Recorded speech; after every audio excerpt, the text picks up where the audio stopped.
22 साल का जवान लड़का बाजार जा रहा था। आज उसके जीवन की पहली कमाई यानी कि उसकी पहली सैलरी आई थी। अपनी पहली कमाई से वो अपनी माँ के लिए चप्पल खरीदना चाहता था। बाजार में एक अच्छी सी चप्पल की दुकान देखकर वो उसके अंदर गया। दुकान वाले से कहा, सेठ जी लेडीज के लिए एक जोड़ अच्छी सी चप्पल दिखाए। दुकान वाले ने लड़के को चप्पल का नाप पूछा। लड़के ने कहा, उसे पैरों का नाम तो नहीं पता लेकिन उसके पास उसके माँ के पैरों की एक आकृति है, और पूछा कि क्या वो इस आकृति को देखकर उसके हिसाब से सही चप्पल की जोड़ दे सकते हैं या नहीं। दुकान वाला लड़के की बात सुनकर आश्चर्यचकित था। दुकान वाले ने कहा कि सिर, हमने कभी भी इस तरह आकृति के हिसाब से चप्पल नहीं बेची है, और भला कोई आकृति दिखाकर चप्पल क्यों खरीदेगा। तुम खुद अपनी माँ को यहाँ लेकर उनके पैरों का नाप क्यों नहीं दे देते। लड़के ने कहा, वो शहर में रहता है और उसकी माँ बहुत दूर गांव में। उसकी माँ ने जीवन में कभी चप्पलें नहीं पहनी है, फिर भी उसने बहुत मेहनत करके मुझे पढ़ाया लिखाया और इस काबिल बनाया कि मैं अच्छी नौकरी कर सकूं। मैं जब घर से नौकरी के लिए निकला था तब मैंने ये तय कर लिया था कि अपनी पहली तनख्वाह से सबसे पहले माँ के लिए चप्पल लूंगा, इसलिए उनके पैरों की आकृति इस पेपर में बना ली थी।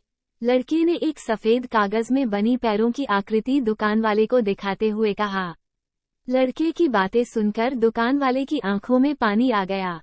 उसने अपने तजुर्बे के हिसाब से आकृति को देखकर योग्य माप की चप्पल उस लड़के को दी। दुकान वाले ने एक और चप्पल उसी माप की उस लड़के को देते हुए कहा कि अगर माँ की चप्पलें टूट जाए तो ये दूसरी चप्पलें दूसरे बेटे की तरफ से उन्हें दे देना। लड़का भावुक हो गया और उसने चप्पल के पैसे चुकाए और चप्पल के दोनों जोड़ लेकर जाने लगा। तभी पीछे से दुकानदार ने लड़के को रोकते हुए पूछा कि क्या वो पेपर में बनी पैरों की आकृति उसे दे सकता है। लड़के ने दुकानदार को अपनी माँ के पैरों की आकृति बनी वो पेपर दिया और वहां से चला गया। दुकानदार ने चित्र को अपने दुकान में बने देवघर में रख दिया। दुकान में काम करने वाले कर्मचारी ये देखकर हैरान थे। उन्होंने दुकानदार से पूछा, उन्होंने किसी महिला की पैरों की आकृति को भगवान के मंदिर में क्यों रखा।